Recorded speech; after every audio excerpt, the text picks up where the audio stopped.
Bismillah. Assalamualaikum warahmatullahi wabarakatuh. Alhamdulillah wassalatu wassalamu ala Rasulillah wa ala alihi wa sahbihi wa mawala. Wa ashhadu an la ilaha illallah wahdahu la syarikalah wa ashhadu anna Muhammadan abduhu wa rasuluh. Salawatu rabbi wa salamu alaihi wa ala alihi wa ashabihi wa man sara ala nahjihi wa istanna bi sunnatihi ila yaumiddin. Alhamdulillah, puji syukur kita haturkan kehadirat Allah. Pagi ini kembali kita melanjutkan kajian dengan membaca kitab Al-Mulakhas fi Syarhi Kitab Tauhid. Dan kita masuk pada bab yang baru, babun ma ja'a minat taghlidhi fi man abadallaha inda qabri rajulin salihin fa kaifa idza abadahu. Bab peringatan keras bagi orang yang beribadah kepada Allah di kuburan orang saleh. Dan tentu lebih terlarang lagi bagi orang yang beribadah untuk kuburan. Penulis membawakan sebuah hadis yang disebutkan dalam kitab As-Sahih. Wa fis Sahih, dan disebutkan dalam As-Sahih. Dan yang dimaksud di sini adalah hadis yang sahih riwayat Bukhari, Muslim dan Ahmad. An Aisyah, dari Aisyah radhiyallahu anha, bahwa Ummu Salamah radhiyallahu anha, Hindun bintu Abi Umayyah, yang beliau termasuk di antara sahabat yang ikut 2 kali hijrah. Karena ada sahabat yang hijrah sekali dan ada sahabat yang hijrah 2 kali. Hijrah ke Habasyah. Zakarat li Rasulillah sallallahu alaihi wasallam, bahwa Ummu Salamah bercerita kepada Rasulullah sallallahu alaihi wasallam tentang kanisatan, gereja, ra'atha bi ardil Habasyah, yang dia lihat di bumi Habasyah. Wa ma fiha minas suwar, dan aneka gambar-gambar yang ada di dalam gereja itu. Faqala, kemudian Nabi SAW, walaupun beliau tidak pernah ke Habasyah, Rasulullah SAW tidak ikut hijrah ke Habasyah, karena beliau perintahkan para sahabat untuk hijrah ke Habasyah, sebab Raja Habasyah itu raja yang adil, sehingga mereka bisa minta perlindungan kepada Raja Habasyah agar bisa mempertahankan agamanya, walaupun harus menyeberangi lautan. Nabi SAW tidak melihat gereja seperti ini, tapi beliau tahu latar belakangnya. Lalu kata beliau, ulaika idza mata fihimur rajulus salih. Mereka itu adalah sekelompok masyarakat yang apabila ada orang soleh yang mati, awil abdus salih, atau seorang hamba yang saleh yang mati, banau ala qabrihi masjidah. Mereka membuat masjid di atas kuburannya. Orang soleh di sini maksudnya apa? Mereka Nasrani. Soleh menurut standar Nasrani, bukan soleh menurut standar Islam. Mereka pendeta. Mereka orang-orang musyrik. Sehingga yang dimaksud soleh di sini adalah yang ahli ibadah. Apabila ada orang soleh atau hamba yang soleh, maksudnya adalah yang ahli ibadah. Banau ala qabrihi masjidah. Mereka akan membuatkan masjid di atas kuburannya. Wasawwaru fihi tilka suwar. Lalu mereka membuat gambar yang dipajang itu. Ulaika syirarul khalqi indallah. Mereka itu adalah makhluk yang paling buruk di sisi Allah. Kemudian kata Syekh Muhammad, fahaula'i jama'u bainal fitnatain. Mereka menggabungkan 2 fitnah, fitnatul kubur wa fitnatut tamathil. Yang pertama adalah fitnah kubur, dan yang kedua fitnah gambar. Sehingga kuburannya disembah, di saat yang sama mereka juga membuat gambar wajah orang yang meninggal itu. Dan itu perbuatan yang terlarang. Baik. Dan Syekh Muhammad untuk bagian ini menyebutkan banyak sekali dalil-dalil dari hadis dengan aneka riwayat dan aneka ragam pengambilan kesimpulan.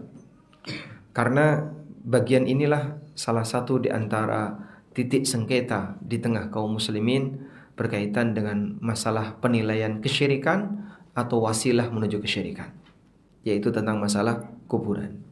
Baik, maka sebelum kita lebih jauh membahas keterangan dari kitab At-Tauhid, terlebih dahulu kita belajar tentang kuburan. Tentang kuburan, jika kita perhatikan, syariat ini memberikan perhatian yang besar berkaitan dengan masalah kuburan. Mulai dari bagaimana cara memakamkan orang, kemudian ada istilah lahad dan syak. Kemudian ada apa saja yang boleh dilakukan ketika di kuburan, termasuk juga apa yang dilarang ketika di kuburan. Kemudian ada apa di alam kubur, aturan-aturan dalam masalah pembuatan kuburan, demikian lengkap. Sampai sebagian ulama, dalam hal ini namanya Walid As-Suaidan, Syekh Walid As-Suaidan, mengatakan bahwa masalah kuburan itu tauqifiyah. Masalah kuburan itu tauqifiyah. Sifatnya murni bimbingan dalil. Sehingga berkaitan dengan urusan kuburan, manusia tidak boleh keluar dari bimbingan dalil. Ya, meskipun kesimpulan ini tidak disetujui oleh sebagian ulama, dan ada yang mengatakan falaisat kullul ahkamil muta'alliqah bil quburi mutawaqqifatan ala wurudin nas. Tidak semua hukum berkaitan dengan masalah kuburan itu harus ada dalilnya. Wa innama katsirum minha, tapi yang benar kebanyakan urusan kuburan itu telah dibimbing oleh dalil. Dan banyak juga yang sifatnya mubah, alladzi ya'tamidun nas fihi 'alal maslahah, di mana orang melakukan itu tujuannya untuk kemaslahatan. Jadi kita ulang di sini ya. Syariat memberikan perhatian besar terkait urusan apa? Kuburan. Sampai ada ulama yang membuat kesimpulan seperti itu, bahwa semua hukum kuburan dan urusan kuburan itu tauqifiyah. Tauqifiyah artinya apa? Harus atas bimbingan dalil. Kalau nggak ada dalilnya nggak boleh. Seperti ibadah pada umumnya.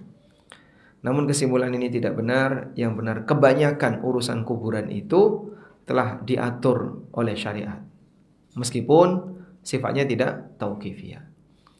Nah, seperti apa aturan syariat terkait kuburan? Jika kita simak aturan-aturan syariat terkait kuburan, maka di sana ada 3 prinsip, ada 3 garis besar aturan berkaitan dengan masalah kuburan.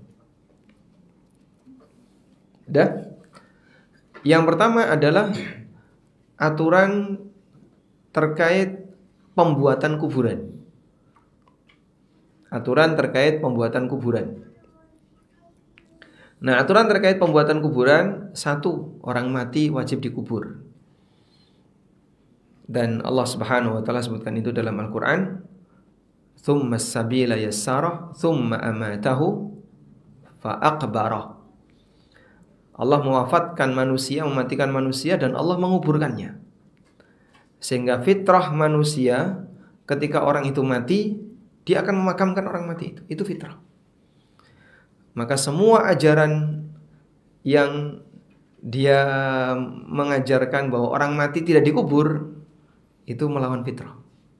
Ada yang ditaruh di bawah pohon, ada yang dimumi, ada yang dikasih apa? Dikasih hiasan-hiasan, dikasih kacamata, dikasih jaket, jas, kasih apa lagi, dan seterusnya, dihias, terus ditaruh di depan rumah. Itu semuanya melanggar fitrah, termasuk yang dibakar. Ada juga yang ditaruh di padang pasir biar dimakan sama binatang. dan aneka cara manusia yang beragam berkaitan dengan masalah menangani mayit. Ada yang dilepas di sungai, seperti cara orang India, sehingga kadang orang melihat mayat mengalir di sungai Gangga, atau ada yang ditaruh di bawah pohon, dan seterusnya. Itu semuanya menyalahi fitrah. Dan ketika itu menyalahi fitrah, ganggu kehidupan orang yang hidup. Penampilan orang mati itu cakep nggak? Makin lama makin rusak. Sehingga walaupun dulu ketika dia mati itu dalam kondisi gagah, perkasa, ganteng misalnya, tapi ketika mati hanya dalam waktu sekejap rusak badannya. Dan penampilan yang rusak itu fitrah manusia ditutupi. Orang punya luka saja itu diapain, Pak? Ditutup. Kenapa ditutup? Biar nggak kelihatan. Orang jerawatan aja Masya Allah, bingungnya luar biasa. Gimana caranya saya bisa menyembunyikan jerawat ini? Karena ketika orang itu ada cacat pada tubuhnya, dia akan berusaha untuk menutupi. Tidak ada tempat yang paling aman untuk menutupi mayit kecuali tanah. Dan Allah Subhanahu wa taala jadikan tanah itu bisa menetralisir semua cairan. Baik. Ibnul Mundhir mengatakan, lam yakhtalif man ahfadu anhum min ahlil ilmi anna dafnal mauta wajibun. Para ulama yang aku ketahui tidak berbeda pendapat bahwa memakamkan mayit hukumnya wajib, kecuali jika dalam kondisi terpaksa tidak bisa dimakamkan. Bisa sebutkan kondisi terpaksa mayit tidak bisa dimakamkan? Biasanya tanah itu digunakan untuk menggantikan air. Tanah digunakan untuk menggantikan air, sehingga tayamum menggantikan wudhu. Tapi ada kondisi air menggantikan tanah. Kapan itu? Orang mati di laut. Kalau orang mati di laut, tidak mungkin kan dibawa ke darat jenazahnya, maka dia dikasih pemberat terus ditenggelamkan. Itu boleh. Karena mimbab ad-darurah, ketika dalam kondisi darurat tidak memungkinkan untuk dimakamkan di tanah. Ini kalau nunggu ke darat, kita tidak tahu sampai kapan tiba di darat, karena di lautnya nggak jelas. Maka boleh dikasih pemberat kemudian dimasukkan ke dalam laut. Yang kedua, berkaitan dengan masalah pembuatan kuburan. Perintah untuk memakamkan atau membuat kuburan dalam. Perintah untuk membuat kuburan yang dalam. Sebagaimana disebutkan dalam hadis riwayat Abu Dawud, Rasulullah SAW pernah mengarahkan orang yang menggali kubur, ihfiru wa awsi'u waj'alul rajula wa thalatha fil qabri. Galilah dan buat agak luas dan jadikan muat untuk 1-3 orang di dalam kubur. Jadi dibuat dalam. Syariat memberikan panduan itu. Kalau kau menggali kubur, jangan asal sak lutut, itu jangan. Tapi kalau bisa dibuat lebih dalam. Salah satu di antara hikmahnya adalah agar tidak digali oleh binatang. Sehingga kalau dalam misalnya semeter, itu tidak digali binatang. Kemudian syariat juga mengarahkan agar kuburan itu dibuat lahat. Ada lahat, ada syak. Kalau lahat itu berarti yang di samping, kalau syak di tengah. Sebagaimana yang disebutkan dalam hadis dari Sa'ad bin Abi Waqqas radhiyallahu anhu, di mana beliau ketika sakit mengatakan, ilhadu li lahdan, tolong buatkan lahat untukku. Sehingga beliau berpesan agar nanti dibuatkan lahat. Lalu kata Sa'ad, kama suni'a bi Rasulillahi sallallahu alaihi wasallam, sebagaimana praktek ini yang dilakukan terhadap Rasulullah sallallahu alaihi wasallam. Berikutnya yang keberapa? Keempat. Ya. Disyariatkan untuk meninggikan gundukan kuburan sejengkal. Jadi dibuat musannam, kuburan dibuat musannam, menggunduk sejengkal. Sebagaimana yang terjadi pada makam Rasulullah sallallahu alaihi wasallam. Baik. Kemudian diperbolehkan untuk memberi tanda kuburan. Nabi sallallahu alaihi wasallam ketika beliau memakamkan Utsman bin Mad'un, beliau kasih batu. Waqala, dan beliau sallallahu alaihi wasallam mengatakan, ata'allamu biha qabra akhi. Aku ngasih tanda untuk kuburan saudaraku, yaitu Utsman bin Mad'un yang merupakan saudara persusuan Nabi sallallahu alaihi wasallam.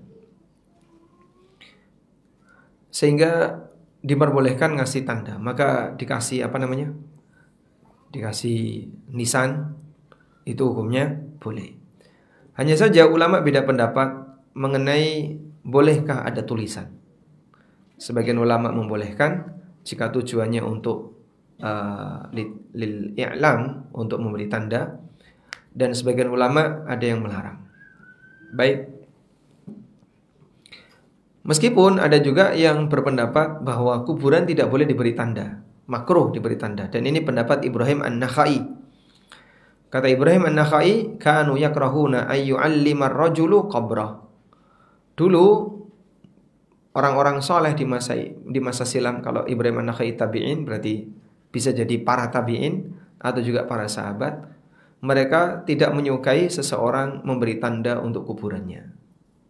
Namun pendapat yang benar hukumnya boleh, sebagaimana yang dilakukan oleh Nabi SAW kepada Utsman bin Mad'un. Sudah? Nah, semua dalil tadi yang Anda bisa tulis ada berapa? 6. Ada 6 perkara bimbingan yang diberikan oleh syariat berkaitan dengan bangun kuburan, menunjukkan kalau syariat punya perhatian besar terhadap kuburan. Sehingga kalau kita lihat ya, 6 ini apa saja? Pertama, orang mati wajib dikuburkan. Yang kedua, perintah untuk membuat kuburan yang dalam. Yang ketiga, anjuran untuk membuat lahat. Yang keempat, kuburan dibuat gundukan, ya. Kemudian yang kelima, boleh memberi tanda. Dan yang keenam, khilaf terkait masalah tulisan.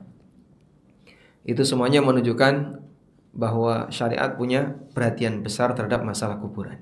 Baik.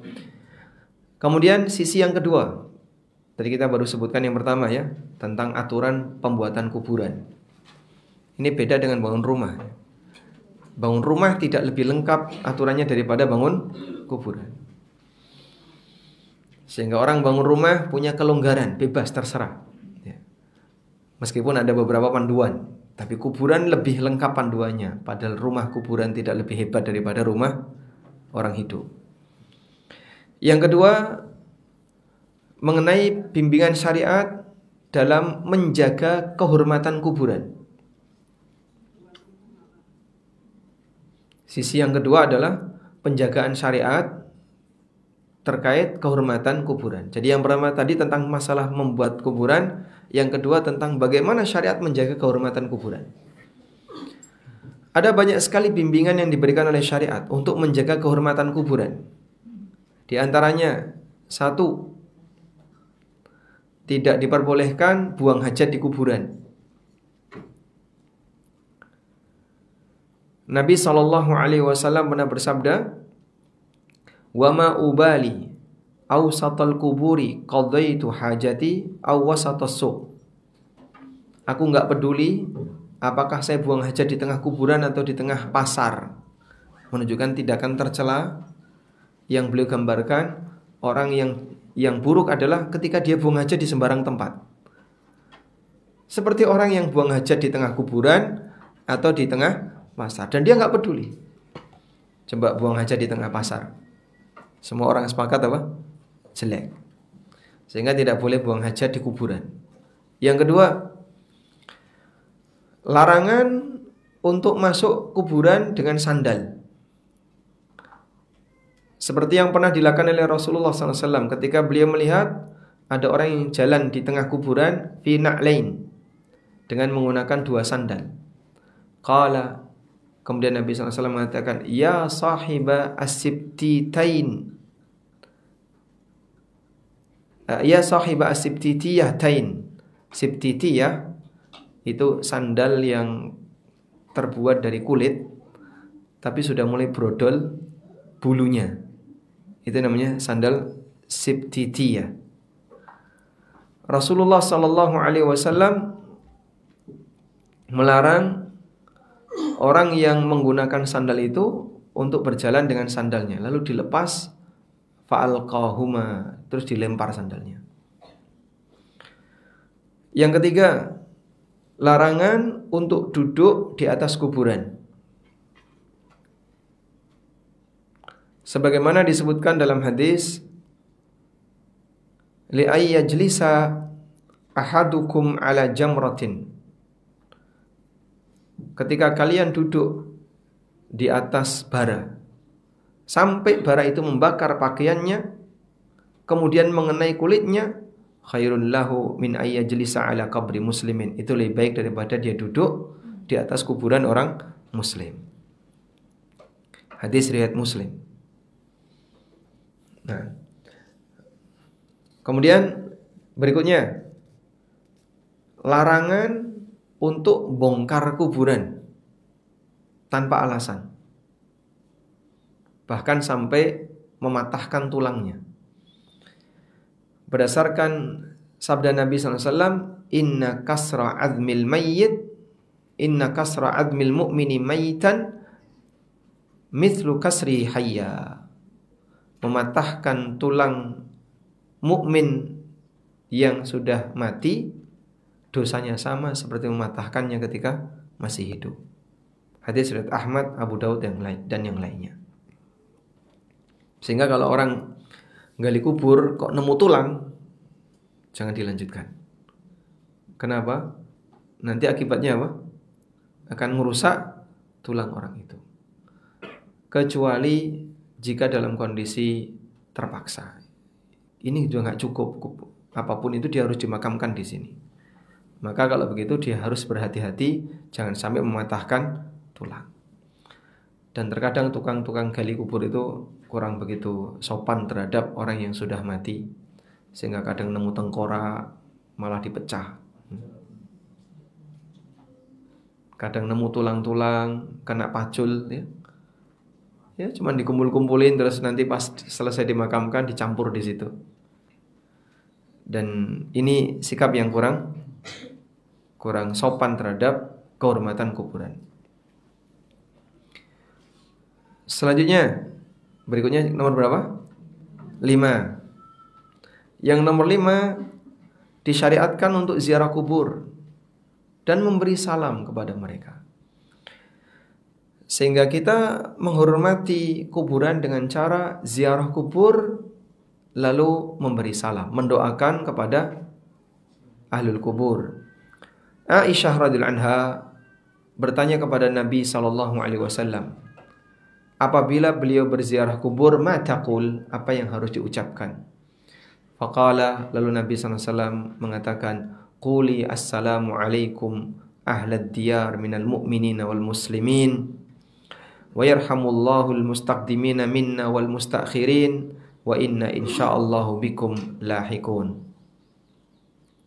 Ucapkan kalimat ini, assalamu alaikum, wahai penduduk negeri kaum muslimin, semoga Allah merahmati orang yang telah meninggal dan orang yang masih hidup, dan insyaallah kami akan menyusul kalian.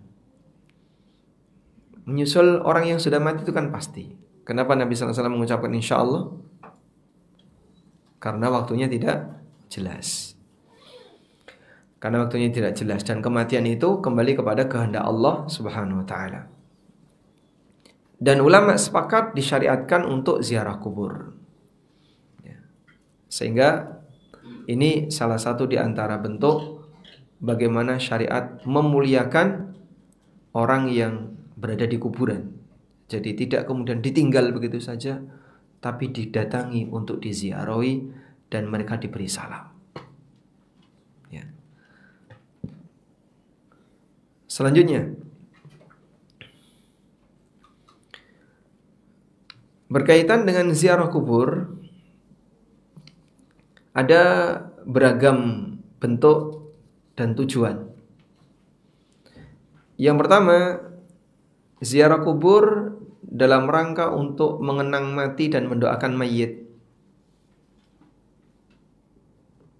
Ziarah kubur dalam rangka untuk mengenang mati dan mendoakan mayit.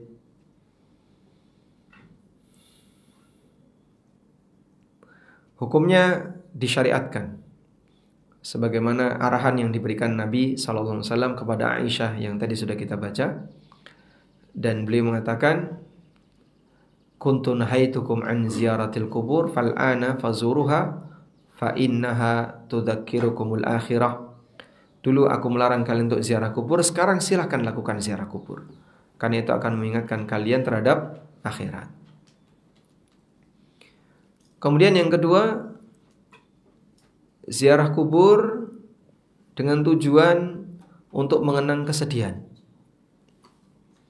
Sehingga dia datang karena kangen dengan orang yang dimakamkan, lalu di situ cuma sedih, nangis, sedih, seperti acting-acting di film-film itu. Nah, maka yang seperti ini hukumnya dilarang. Karena mengenang kesedihan itu bukti yang bersangkutan tidak ridho dengan takdir Allah. Dan orangnya nggak sabar. Ada seorang ibu-ibu menangis di dekat kuburan anaknya.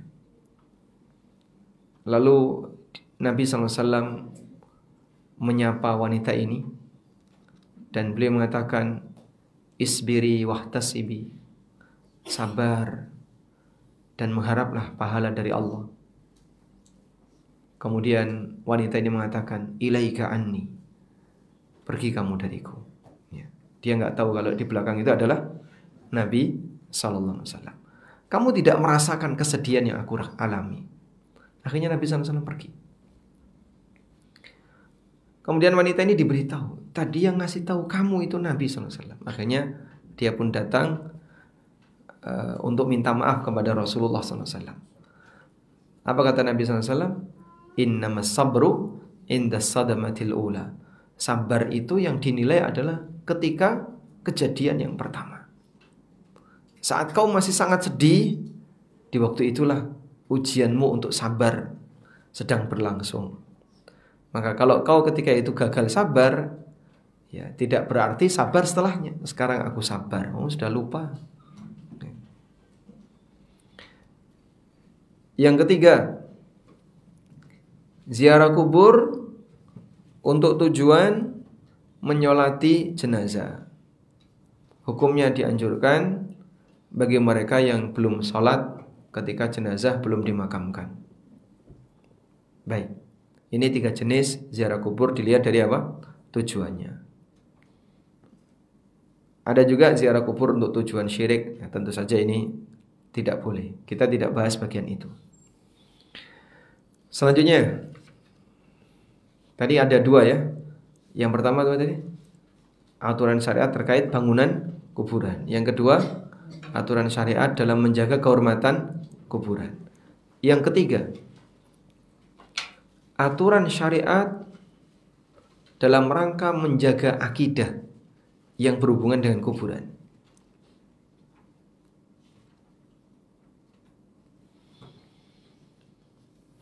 Bahwa sejarah kesyirikan itu dimulai dari sikap ghulu kepada orang mati. Sejarah kesyirikan dimulai di zaman Nabi siapa? Nabi Nuh alaihissalam. Kenapa praktek kesyirikan itu muncul? Karena masyarakat mengkultuskan petilasan dan peninggalan orang-orang saleh yang telah mendahului mereka. Dan sejarah syirik itu akan berulang jika sebab seperti ini tidak ditahan. Maka syariat Islam memberikan arahan yang sangat ketat berkaitan dengan penjagaan akidah, khususnya terkait kuburan. Nah, di antaranya adalah yang pertama, larangan untuk menjadikan kuburan sebagai tempat hari raya, tempat perayaan. Larangan menjadikan kuburan sebagai tempat perayaan. Contohnya apa, Pak? Ya seperti praktek orang Syiah di tanah Karbala. Mereka punya peringatan tahunan di kuburan tertentu. Yang dimaksud perayaannya apa? Peringatan tahunan. Orang Syiah punya peringatan tahunan di kuburan tertentu. Rasulullah SAW pernah mengingatkan, wala taj'alu qabri 'idan. Janganlah kalian menjadikan kuburanku sebagai tempat perayaan. Dan walhamdulillah, apa yang diminta oleh Nabi SAW ini dikabulkan oleh Allah. Sehingga di makam Nabi SAW tidak pernah ada perayaan sebagaimana makam-makam kuburan yang lain. Hampir kuburan-kuburan orang besar itu ada perayaan. Di Indonesia banyak sekali ya. Haul-haul itu. Haulnya ini, haulnya ini, haulnya ini. Itu perayaannya di mana? Di kuburan. Sampai ada bazar besar yang datang banyak sekali ya. Di Banjarmasin, Masya Allah. Kemudian di daerah Jawa Timur juga banyak yang seperti itu ya.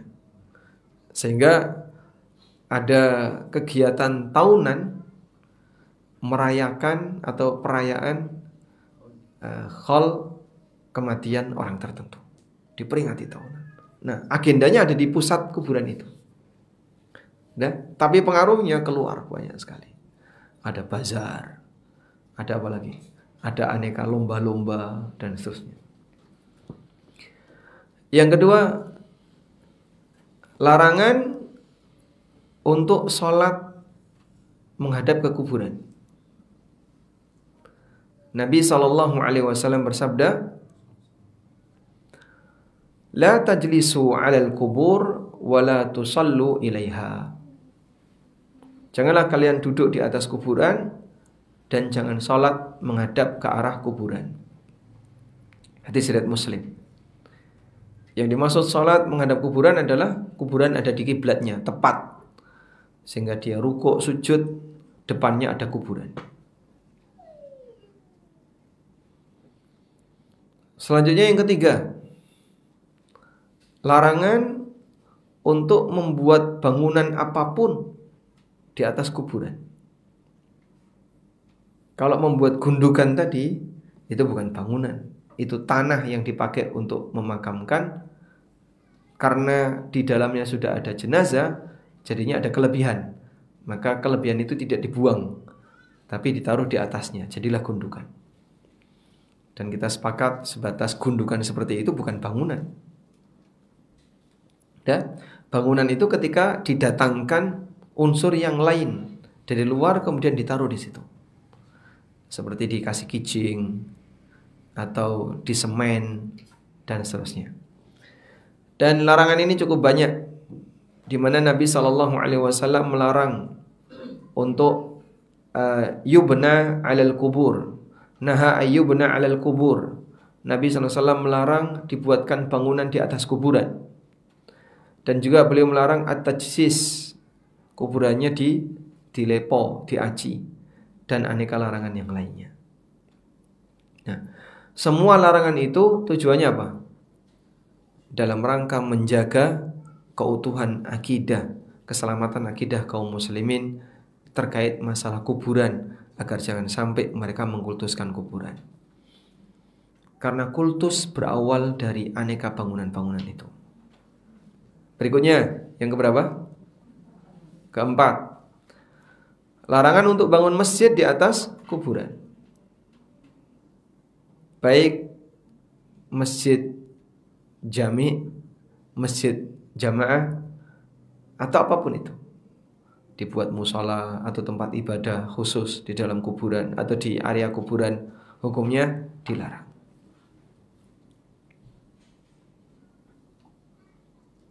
Nah, kemudian ada isyarat yang menunjukkan bahwa kuburan itu bukan tempat ibadah. Saya sebut isyarat ya, karena teks hadisnya sifatnya tentang rumah. Rasulullah SAW bersabda, la taj'alu buyutakum maqabir. Janganlah kalian jadikan rumah kalian sebagai kuburan. Dalam riwayat yang lain, la taj'alu buyutakum qubura. Jangan kalian jadikan rumah kalian sebagai kuburan. Terus beliau perintahkan apa? Faqra'u surat al-Baqarah. Karena itu rajin-rajinlah membaca surat Al-Baqarah. Fa inna syaitana yanfiru min baitin tuqra'u fihi suratul Baqarah. Karena setan itu lari dari rumah yang dibacakan surat Al-Baqarah. Jangan jadikan rumah kalian sebagai kuburan. Maknanya apa? Jangan biarkan rumah kalian sepi dari ibadah, sebagaimana layaknya kuburan. Karena kita diperintahkan untuk beribadah di rumah. Sholat sunnah di rumah, membaca Al-Quran banyak di rumah, dan seterusnya. Nah, itu semuanya isyarat bahwasanya karakter rumah dan kuburan itu seharusnya dibuat beda. Karakter rumah dan kuburan seharusnya dibuat berbeda. Sehingga rumah itu seperti ini, kuburan seperti ini. Kalau karakter rumah diperintahkan agar kita banyak beribadah di sana, berarti untuk karakter kuburan ya kebalikan dari itu. Maka Nabi SAW ketika perintahkan untuk banyak membaca Quran di rumah, beliau kaitkan jangan jadikan rumah kalian sebagai kuburan. Wallahu a'lam. Baik. Udah ngantuk? Boleh. Alhamdulillah. Kita lanjutkan ya. Sekarang kita lihat yang ada di buku. Setelah kita melihat gambaran tentang bagaimana perhatian syariat terkait masalah kuburan, berikutnya kita akan lihat kepada kitab Tauhid lebih dekat mengenai larangan keras menjadikan kuburan sebagai tempat ibadah. Dalam hadis yang diceritakan oleh Aisyah radhiyallahu anha tentang bagaimana pengalaman Ummu Salamah ketika beliau hijrah ke Habasyah, beliau melihat kejadian yang kemudian diceritakan kepada Rasulullah SAW. Dan ini tindakan masuk ke mana ini? Yang disebutkan di sini. Jenis yang ketiga ya. Tadi kan kita sudah sebutkan tentang bangunan kuburan, penjagaan syariat terhadap kehormatan kuburan. Yang ketiga apa? Perhatian syariat terkait penjagaan iman yang berhubungan dengan kuburan. Ketika Ummu Salamah bercerita, di sana ada gereja. Gereja itu ada gambar-gambarnya. Ummu Salamah nggak lihat kalau di bawahnya ada kuburan, dan beliau tidak cerita kuburan. Mungkin kuburannya tidak kelihatan. Jadi yang dilihat cuma gereja sama gambar. Sehingga Ummu Salamah hanya menyampaikan, kanisatan ra'atha bi ardil Habasyah wa ma fiha minas suwar. Di sana ada gereja dan penuh dengan gambar. Ya, Nabi SAW ngasih penjelasan. Kenapa ada itu? Apabila orang soleh itu mati di kalangan mereka, maka orang soleh itu di kuburannya dibangun kanisah, dibangun tempat ibadah. Di sini disebut Nabi SAW masjidan. Banau ala qabrihi masjidan. Mereka membuatkan masjid di atas kuburannya. Karena masjid di sini maknanya adalah tempat sujud. Masjid secara makna bahasa, tempat ibadah. Wa sawwaru fihi tilkas suwar, dan mereka membuat aneka gambar-gambar itu. Lalu dikatakan oleh Rasulullah SAW, ulaika syirarul khalqi indallah. Mereka itu makhluk yang paling jelek di sisi Allah. Kita lihat penjelasan di syarah. Munasabatul babil kitab tauhid, keterkaitan bab ini untuk kitab tauhid. Dia berisi tentang penjelasan bahwasanya beribadah kepada Allah di kuburan wasilatun ila syirki, itu merupakan sarana menuju kesyirikan. Al-munafi lit tauhid, di mana kesyirikan itu bertentangan dengan tauhid. Mengenai biografi Ummu Salamah, beliau adalah Ummul Mukminin Hindun bintu Abi Umayyah Al-Makhzumiyah, berasal dari Bani Makhzum. Bani Makhzum itu baninya siapa? Abu Jahal, Khalid bin Walid, Al-Walid bin Mughirah. Itu dari Bani Makhzum. Ada 2 istri Nabi SAW yang berasal dari Bani Makhzum. Ummu Salamah, satunya siapa? Zainab. Zainab bintu Jahash Al-Makhzumiyah. Meninggal pada tahun 62 Hijriah radhiyallahu anha. Berarti beliau jadi janda berapa lama? 51 tahun. Dan gak boleh nikah lagi. Sebab siapapun yang ditinggal wafat oleh Nabi SAW tidak boleh nikah selamanya. Maka beberapa istri Rasulullah SAW, mereka setelah wafatnya Nabi SAW rambutnya dipotong pendek. Ya, karena saya nggak perlu merawat rambut. Dan ya mereka tidak perlu dandan dan seterusnya. Dan banyak puasa. Karena mereka tidak boleh nikah selamanya. Dzakarat lin Nabi SAW, menceritakan kepada Nabi SAW. Di sini Syekh Fauzan mengatakan ai fi maradi mautihi, ketika Rasulullah SAW sakit yang mendekati kematian beliau. Jadi pada situasi ketika Nabi SAW sakit, Ummu Salamah cerita itu, pengalaman dia ketika berada di Habasyah. Kanisa Ma'bad an-Nasara, tempat ibadahnya orang Nasrani. Ar-rajulus salih ay wa al-abdus salih, hadza wallahu alam syakkun min rawi. Di sini ada kerugian, ada keraguan dari rawi, orang saleh atau hamba yang saleh. Tilka suwar ay allati dzakarat Ummu Salamah. Yang dimaksud dengan gambar-gambar itu adalah gambar seperti yang diceritakan oleh Ummu Salamah. Fahaula, maka mereka itu, hada min kalami Syekhul Islam Ibn Taimiyah, disebutkan oleh musannif kat-taudih, sebagai tambahan penjelasan untuk makna hadis.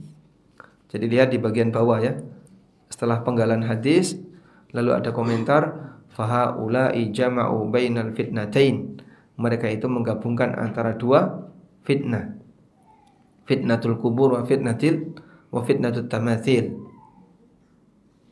Nah, di situ keterangan dari Syekhul Islam yang dikutip oleh penulis sebagai tambahan penjelasan. Wallahu a'lam. Sekarang kita baca al-ma'na al-ijmali lil hadis. Tafadhali. Bismillahirrahmanirrahim. Wassalamu ala Rasulillah. Qala al-mu'allif hafizahullah ta'ala. Al-ma'na al-ijmali lil hadis anna Umma Salamah wasafat 'inda an-nabiy sallallahu alaihi wasallam wa huwa fi maradil maut ma syahadathu fi ma'badin nasara min suwaril adamiyyin. Falayyana sallallahu alaihi wasallam as-sababa alladhi min ajlihi ittakhadhu hadhihi suwar wa huwa al-ghuluw fi ta'dhimi as-salihin mimma adda bihim ila bina'il masajidi ala quburihim wa nasbi suwarihim fiha. Thumma bayyana hukma man fa'ala dhalik bi annahum shirarun nas li'annahum jama'u baina mahduraini fi hadha as-sani'i huma fitnatul quburi bi ittikhadhiha masajid wa fitnata ta'dhimi at-tamathili mimma yuaddi ila syirki. Munasabatul hadits lil bab anna fihi ad-dilalatal wadihah ala al-man'i min ibadatillahi 'inda quburis salihin wa ittikhadhiha masajid li'anna dhalika min fi'lin nasara wa man fa'alahu fa huwa min shiraril khalqi. Ma yustafadu min al-hadits al-awwal al-man'u min ibadatillahi 'inda quburis salihin li'annahu wasilatun ila syirki wa huwa min fi'lin nasara. Al-thani at-tahaddusu amma yaf'aluhu al-kuffaru liyahdharuhu al-muslimun. الثالث التحذير من التصوير ونسب الصور لأن ذلك وسيلة إلى الشرك. الرابع أن من بنى مسجدا عند قبر رجل صالح فهو من شرار الخلق وإن حسنت نيته. Nah, penjelasan global dari hadis bahwa Ummu Salamah radhiyallahu anha menjelaskan kepada Nabi SAW ketika beliau sedang sakit, ketika Nabi SAW sedang sakit, apa yang beliau saksikan di tempat ibadah orang Nasrani berupa suwaril adamiyin, gambar-gambar manusia. Kemudian Nabi SAW menjelaskan sebab kenapa mereka membuat gambar-gambar itu. Sebabnya adalah ghulu dalam mengagungkan orang soleh, bersikap melampaui batas dalam mengagungkan orang soleh. Mimma adda bihim ila bina'il masajid, yang menyebabkan mereka membuat tempat ibadah. Masajid di sini kanisah tadi, gereja-gereja. Ala kuburihim, di atas kuburan mereka, kemudian memasang gambar-gambar di sana. Tsumma bayyana hukma man fa'ala dzalik. Kemudian Nabi sallallahu alaihi wasallam menjelaskan hukum orang yang melakukan perbuatan itu, bi annahum syirarun nas, bahwa mereka adalah makhluk yang paling jelek.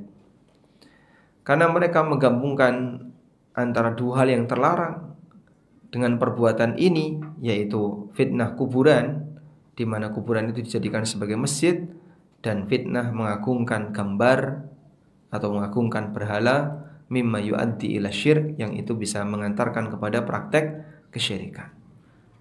Mungkin ada orang beralasan, Umar tidak berdoa kepada kuburan kok, tidak sujud ke kuburan.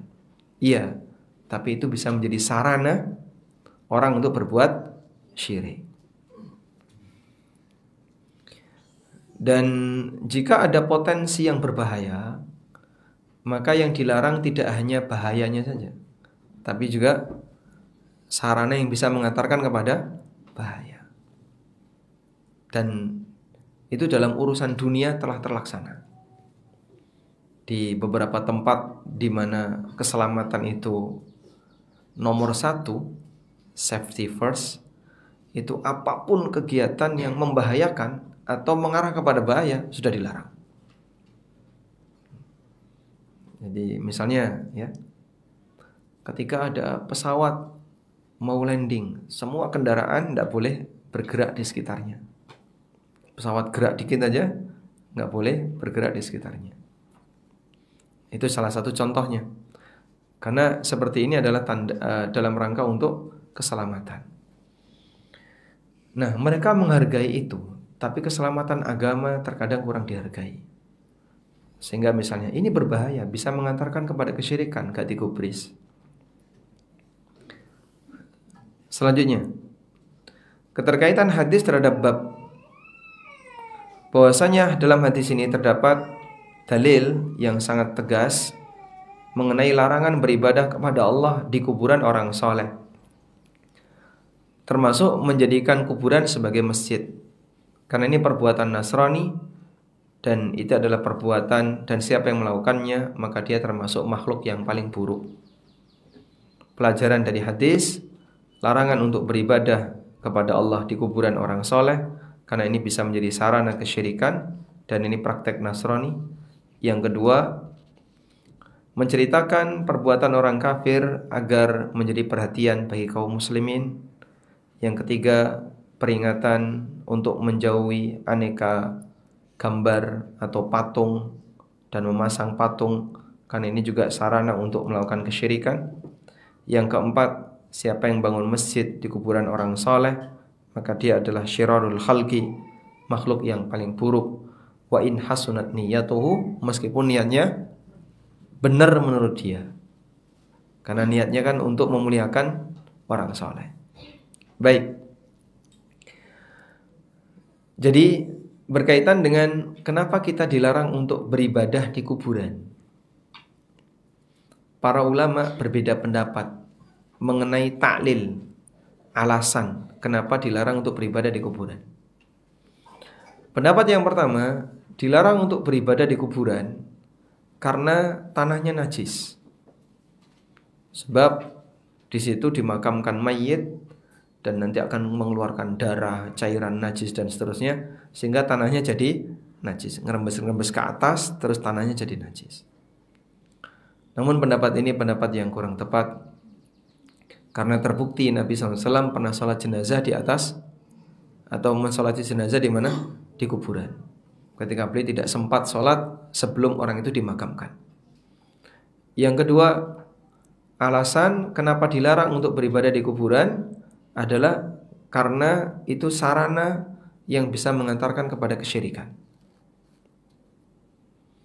Yang ketiga, kenapa dilarang? Alasannya adalah tasyabbuh bil kufar, menyerupai orang kafir. Baik, dari 3 alasan ini 2 dan 3 yang benar. Alasan yang pertama kurang tepat. Jadi ada kemungkinan kenapa dilarang? Oh, itu tasyabbuh dengan orang Nasrani. Kenapa dilarang? Itu bisa mengantarkan orang kepada kesyirikan. Dan alasan lebih dari 1 itu boleh. Dan yang lebih tepat adalah 2 tadi. Oleh karena itu di sini disebutkan oleh penulis mengenai pelajaran-pelajaran yang tidak boleh, pelajaran-pelajaran dari hadis, larangan untuk beribadah di kuburan orang soleh, li'annahu wasilatun ila syirki. Coba lihat ya, ma yustafadu minal hadis. Pelajaran dari hadis, dilarang untuk beribadah kepada Allah di kuburan orang soleh karena ini sarana menuju kesyirikan dan ini perbuatan orang Nasrani. Wallahu a'lam. Baik, mungkin itu yang bisa kita bahas. Kita masih panjang pembahasan tentang masalah kuburan ya. InsyaAllah bisa kita sambung di beberapa sesi pelajaran berikutnya. Wassallallahu ala nabiyyina Muhammadin wa ala alihi wa sahbihi wasallam.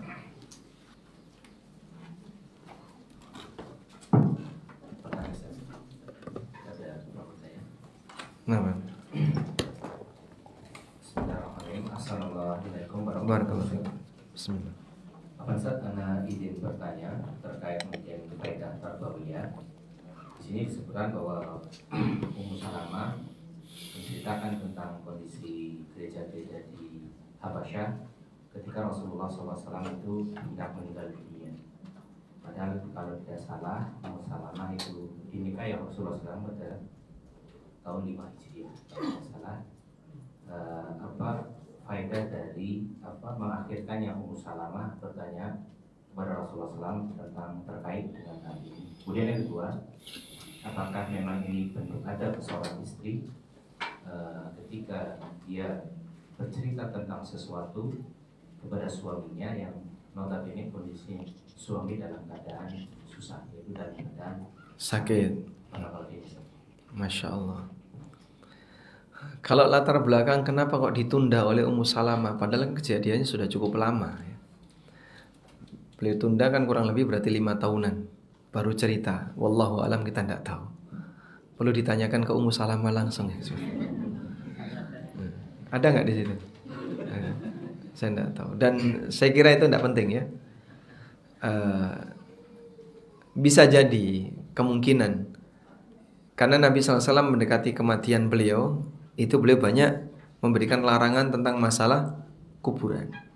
Nanti jangan kau jadikan kuburanku sebagai masjid, la taj'aru qabri idan, jangan kau jadikan kuburanku sebagai tempat perayaan, dan seterusnya. Nah, kemudian Ummu Salamah teringat pengalamannya ketika di Habasyah. Barulah diceritakan. Ada kayak gini, ada kayak gini, ada kayak gini. Maka pemicunya, kalau misalnya ini benar urutannya demikian, pemicunya bisa jadi setelah Nabi SAW cerita tentang aturan kuburan, tentang aturan di mana kuburan tidak boleh dikultuskan, baru Ummu Salamah teringat tentang itu. Dan berarti ini menjawab pertanyaan pertama dan kedua ya. Sehingga apakah adab ketika seorang suami yang sedang sakit, istrinya perlu cerita banyak tentang hal-hal yang menyedihkan? Ya, cerita ini ada kaitannya dengan masalah bagaimana pengaturan masalah kuburan. Tapi kalau istri misalnya cerita kepada suaminya pada saat suaminya sakit, "Mas, kemarin di sebelah sana ada yang sakit seperti mas kayak gini, 3 hari mati." mbok jenengan sekarang sudah nulis wasiat. Atau mana yang disimpan-simpan tuh dikeluarkan semua, dihibahkan ke saya atau gimana daripada nanti hilang. Kalau kayak gitu gimana? Ya. Wallahu a'lam. Nah, Terima kasih atas jawabannya Barakallahu. Pertanyaan kedua. Bismillahirrahmanirrahim. Assalamualaikum warahmatullahi wabarakatuh. Waalaikumsalam warahmatullahi wabarakatuh. Izin bertanya terkait kasus. Sebagai contoh, ada kasus si A membeli barang kepada si B. Total belanja yang dikeluarkan adalah Rp48.000. Kemudian yang memberikan uang Rp50.000. Kebetulan si A tidak punya kembalian. Kemudian si B bilang kepada si A tidak usah memberikan kembalian, lalu tidak ada kembalian. Apakah kasus demikian termasuk riba? Jazakumullahu khairan. Masya Allah. Nggak usah dikembalikan. Baik, saat mau dikembalikan tapi ternyata nggak ada. Nah kemudian nggak usah dikembalikan berarti hibah, Pak. Ya sudah, kembalinya 2.000 saya hibahkan sekalian. Gitu. Jadi tidak ada riba tapi hibah. Nah. Selanjutnya. Pertanyaan ketiga. Assalamualaikum warahmatullahi wabarakatuh. Waalaikumsalam warahmatullahi wabarakatuh. Apa izin bertanya? Ini terkait dengan kucing. Banyak kaum muslimin yang memelihara kucing di dalam rumah. Kucingnya membuang kotoran di wadah yang ada pasir. Kucing yang disediakan di dalam rumah. Apakah rumah tersebut aman dari najis kucing walaupun sudah diberi pasir kucing? Supran Ustaz, jazakumullahu khairan. Nah. Jadi binatang yang boleh bergaul dengan orang walaupun kotorannya najis. Kucing, keledai jinak. Keledai itu bahkan ditunggangi ya. Nabi SAW pernah minta Ibnu Mas'ud untuk dicarikan kerikil. Ibnu Mas'ud membawakan 2 dan 1 kotoran keledai yang kering. Kemudian yang 2 dipakai Nabi SAW untuk istijmar, untuk istinja dengan batu. Dan yang 1 dibuang oleh Nabi SAW. Hadza riksun, ini najis. Hadisnya riwayat Bukhari Muslim. Sementara yang namanya keledai ketika membuang kotoran ya, atau kencing dan seterusnya, ekornya itu nggak bisa berhenti. Sehingga saat dia buang kotoran ya kan nggak cawik, Pak. Dia nggak bakalan cebok. Terus gimana? Apakah jasadnya kemudian jadi najis semuanya? Tidak. Maka yang penting adalah dohirnya. Di sini bulu kucing tidak terbukti ada kotoran yang nempel, tidak terbukti ada air kencing dia yang nempel. Ya sudah, hukum asalnya suci. Karena itu ketika Nabi SAW ditanya tentang apa hukum sisa minuman kucing, ya, kucing minum masih ada air sisa, apakah sama seperti anjing? Jawab Nabi SAW, la li'annahunna minat tawafina wat tawafat. Bahwasanya sisa minuman kucing ini tidak najis karena dia adalah binatang yang berkeliaran di tengah kalian. Sehingga kucing tidak najis jasadnya, bulunya, fisiknya, tapi kotorannya najis. Keledai juga sama, jasadnya tidak najis, liurnya tidak najis, tapi kotorannya najis. Dan yang namanya binatang kita tahu karakter binatang. Dan orangnya juga tidak menceboki binatang setelah buang air. Maka hukum asalnya selama tidak terkena pakaian untuk kotorannya, sisanya suci. Wallahu a'lam. Kencing apa? Kencing kucing najis. Tapi kan dia tidak kencing di kain kita, di badan kita.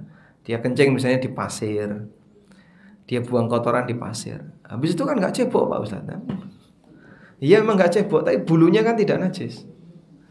Apakah habis buang air terus dia gulung-gulung di atas kotorannya? Tidak. Kucing setelah buang air pergi. Atau ada yang diuruk dulu ya, diuruk, baru kemudian setelah itu dia pergi. Maka dalam kondisi itu apa yang dilakukan oleh kucing di badannya tidak najis. Pertanyaan ketiga. Assalamualaikum warahmatullahi wabarakatuh. Waalaikumsalam warahmatullahi wabarakatuh. Apa Ustaz izin bertanya, untuk menyolati jenazah di kuburan, apakah ada batas waktunya setelah mayit dikubur? Barakallahu jazakumullah. Batasannya seperti ini. Andaikan kita ini ada ketika itu, kita tidak nyolati jenazah. Saya ulangi ya. Pada saat ada orang mati dan kita sudah ada ketika itu, tapi kita tidak bisa nyolati karena faktor tertentu, mungkin karena masalah jarak dan seterusnya, maka pada saat kita datang ke makamnya dianjurkan untuk ziarah kubur. Nah, sehingga ini nggak berlaku untuk kuburan-kuburan yang sudah dimakamkan sebelum kita lahir atau sebelum kita dewasa, sebelum kenal tentang sholat jenazah. Datang ke kuburan, ini sudah ada banyak sekali, ribuan makam. Kuburan siapa saja itu nggak tahu. Ya mungkin mbah-mbahmu dulu, nenek moyangmu dulu, leluhurmu dulu yang kamu belum lahir. Iya, dulu bapak saya anak yatim. Mbah saya sudah meninggal sebelum bapak menikah, sebelum bapak, bahkan sebelum bapak balik. Apakah cucu disyaratkan untuk sholat di kuburan mbahnya? Tidak, karena waktu itu kau belum lahir, belum ada. Jadi ini berlaku untuk orang yang meninggal. Andai kan kita ada di situ, kita nyolati. Tapi karena kita tidak ada di situ, jadinya kita tidak nyolati. Maka pada saat kita datang ke makamnya, disyariatkan untuk mensolati jenazah tersebut. Mengenai jarak waktunya, wallahu alam, pendapat yang benar tidak ada batas. Kerja di luar negeri, lalu dia dapat kabar bahwa keluarganya meninggal, entah bapaknya, ibunya, atau paman bibinya meninggal, tapi dia nggak bisa pulang. Setelah 1 bulan, 2 bulan baru pulang. Kemudian begitu sampai rumah, ya disyariatkan bagi dia untuk sholat di kuburan. Wallahu a'lam. Contoh, ya. Si A, misalnya si A orang Jogja, ya.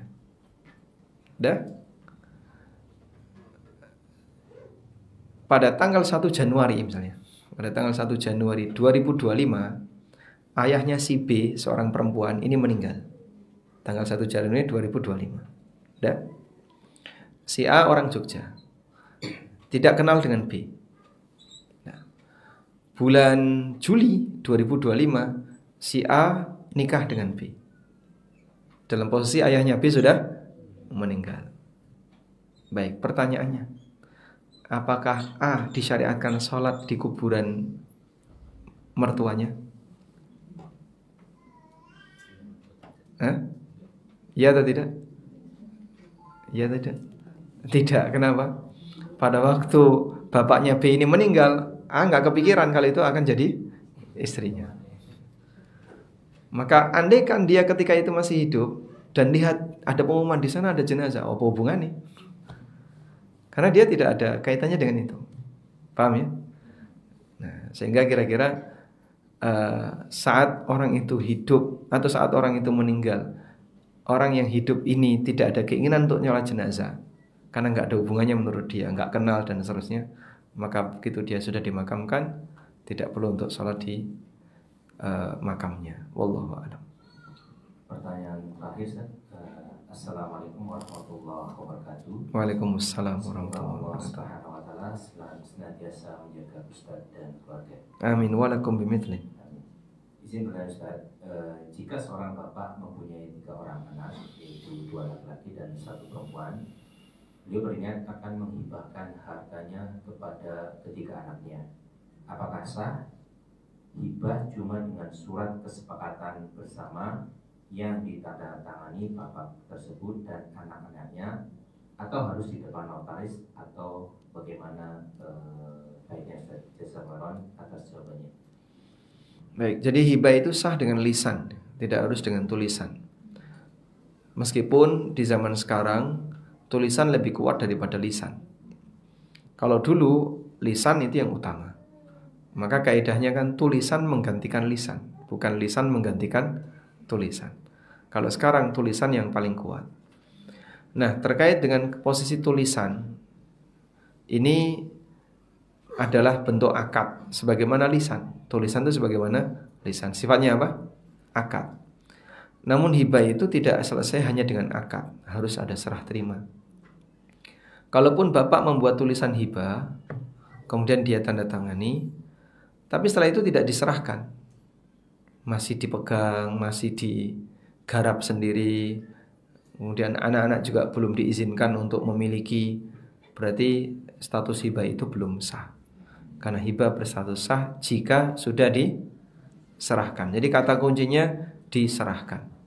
Hibah berstatus sah jika sudah diserahkan. Kalau belum diserahkan, status hibahnya belum sah. Wallahu alam, demikian. Wassallallahu ala nabiyyina Muhammadin wa ala alihi wa sahbihi wasallam. Wa akhiru da'wana alhamdulillahi rabbil alamin. Wassalamualaikum warahmatullahi wabarakatuh. Waalaikumsalam warahmatullahi wabarakatuh.